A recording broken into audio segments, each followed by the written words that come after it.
Now to Lampard from 52 metres. Chips in the Harris direction. Well read tie. Couldn't complete the mark. Pearce did enough in the air and on the ground as well.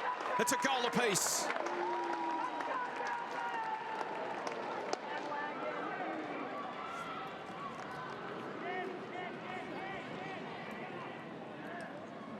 So Daisy Pearce on the board. Her 7th goal of the season. Squares things up. Tia Toth with the defensive job on Pearce tonight. Such an influential player, leading the competition in goal assists, setting up for others and finishing herself. Well, it was Anya Tai who went back with a fly to the footy, but a great defensive effort from Daisy Pearce just to create a contest, bring the ball to ground. And then she crumbed her own footy, did Daisy Pearce. She does it all in the air, ground level. She kicks the D's first major for the night. Controlling the footy around the ground, short kick to mark, and that's exactly what we're seeing on display here. Bannon towards half forward. Harris, a step ahead, marks at 52. Winds it up, keeps it low, goes to a one-on-one contest. It was a clever kick.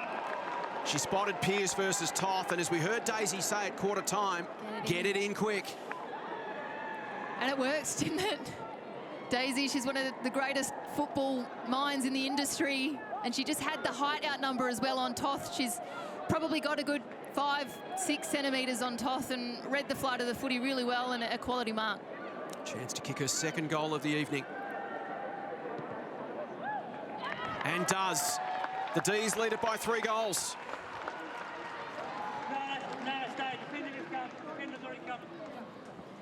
So Pearce gets her 2nd.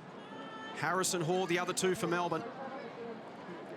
And Daisy, who forged her career as a midfielder, then went to half back when she returned from having her twins, and got thrown forward late in the season last year to provide them with some structure and some leadership. And she's formed quite the combination with Taylor Harris in 2022. Well, we heard Daisy at quarter time just saying get it in and get it in quick, and that is exactly what Taylor Harris did. A sensational kick just over the top, and Daisy was able to read the flight of the ball incredibly well, go back, go through her goal-kicking routine, and she's got her 2nd for the night. To the task, gained 35 metres down the line. Verrier's kick was interrupted by Bannon's tackle. Scott chips it inboard. Awkward bounce, horrible bounce for Toth. Taken by Fitzsimon, off to Bannon, who's a speedster, goes for a run, has a bounce, draws Stannett, pops a handball over the top. Pearce will stroll in and kick her 3rd.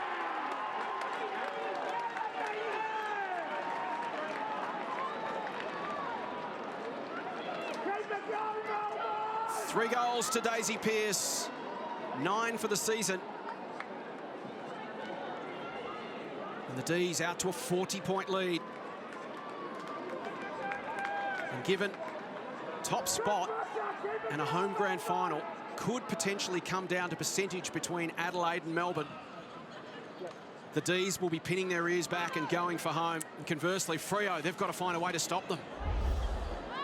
We'll take a bow, Alyssa Bannon. It was a fortuitous kick. Found her cleanly in the hands, but just her ability to run and carry, take grass, draw the defender in Stannett, and then it was an easy handball over the top to her skipper, and Daisy kicks her 3rd. They want to try and close that gap on Adelaide because it may come down top spot to percentage. Pearce to half forward, Verrier over the top. The D's just want to keep piling it on here. Hoare again, a lovely kick.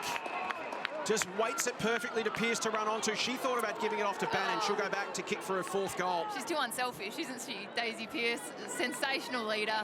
It's one of the reasons I love seeing football played in stadiums, Abs. I know we play a lot at suburban grounds and we love the old romance of it, but they're invariably really windy. And when you can get to the big stadiums like Marvel and like here, look at the difference it makes with ball use. Pearce steps up and kicks her 4th.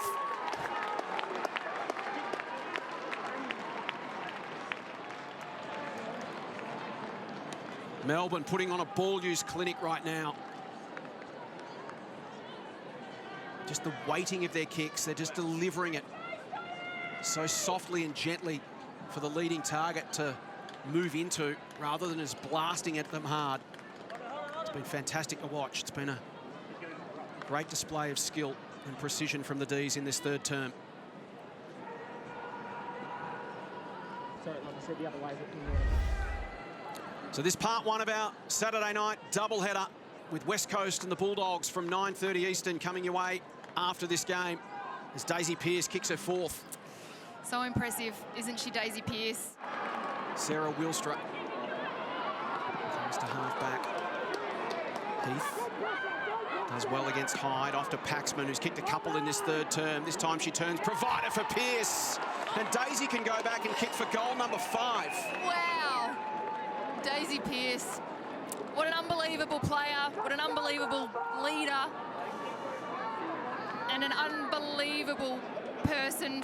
She already holds the leading goal kicker scorer for the Ds with 4, so she has the opportunity to go back and beat her current record with her 5th. To be the first Melbourne player ever to kick 5 in a game in AFLW history.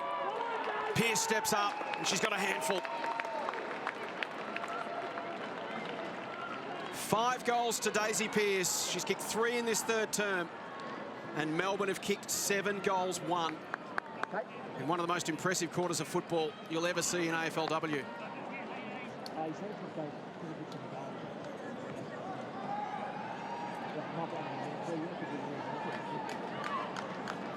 The ball might come over here, you run on, 3 bounces.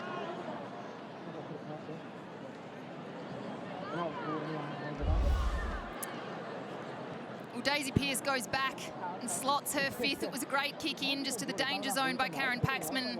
Players everywhere, but Daisy just so strong in the body. Took a great contested grab. She's kicked 3 in this third quarter alone, and as you can see, she slots it, she goes back and she starts giving instructions to her side. That is a quality leader in Daisy Pearce.